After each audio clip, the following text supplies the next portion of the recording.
Have you ever dreamed of having a garden that doesn't just feed you, but actually gets healthier all on its own, year after year? Well, today we're going to talk about exactly how to do that. We're diving into 10 absolutely amazing plants you can grow without ever touching a bag of fertilizer. It's all about creating a garden that works with nature, not against it. All right, so let's just jump right in with a huge question. Can a garden actually feed itself? I mean, it sounds a little bit like magic, doesn't it? But believe it or not, the answer is a huge yes. And the secret? It's not in some expensive, complicated product. Nope. It's all about choosing the right plants to create a little self-sustaining world right there in your own backyard. So you're probably wondering, how does this even work? Well, let's start with our first group of absolute superstars, the nitrogen-fixing powerhouses. Seriously, you can just think of these plants as nature's own little fertilizer factories, and they're working for you around the clock, completely for free. Okay, so what's the secret sauce here? What's their power? It all comes down to something called nitrogen fixation. And honestly, it's basically a plant superpower. They can literally pull nitrogen, which is, pure plant food, right out of thin air, and then they store it down in the soil through their roots. And the best part? This makes the soil richer not just for them, but for all the other plants growing nearby. So who are these amazing soil builders?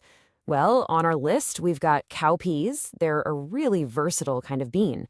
We also have groundnuts, which, yeah, you know them as peanuts, and of course, soybeans. All of these guys are part of the legume family, and they're all down there working hard under the soil, just making everything rich and fertile. All right, let's move on to our next group. We're actually going to go underground for this one to meet the hardy treasures. These guys are the real workhorses of the garden.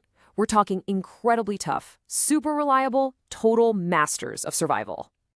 And in this category, we've got 5 of them, 5 incredible powerhouses. And what makes them so tough? Well, it's because they store all their good, delicious energy underground in their roots and tubers. This keeps them safe from all sorts of stuff, pests, bad weather, you name it. And just look at the variety we're talking about here. You've got cassava, which is a staple food for millions of people because it is just so incredibly drought resistant. Then there's sweet potatoes, which absolutely love hot weather. You've got the super versatile yam. I mean, you can cook that in a million different ways. And of course, you can't forget the flavor bombs that every kitchen needs, ginger and garlic. Every single one of these is a true champion of resilience. Okay, for our final group, let's talk about some easy kitchen garden favorites. I bet these are the ones you already know, you already love, and honestly, you might be a little surprised at just how easy they are to grow. And to round out our list of 10, we have 2 absolute kitchen heroes, tomatoes and pumpkin leaves.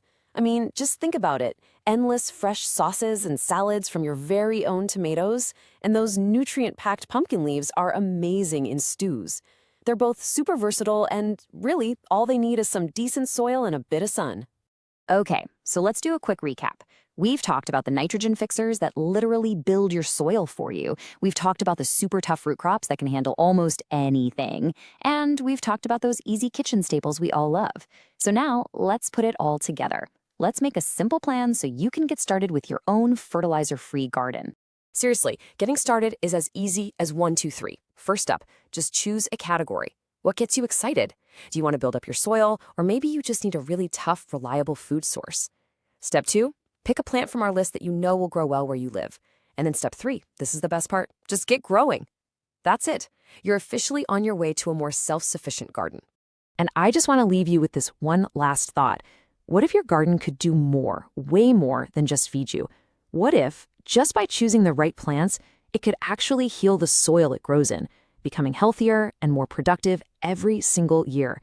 That's the real power of fertilizer-free gardening.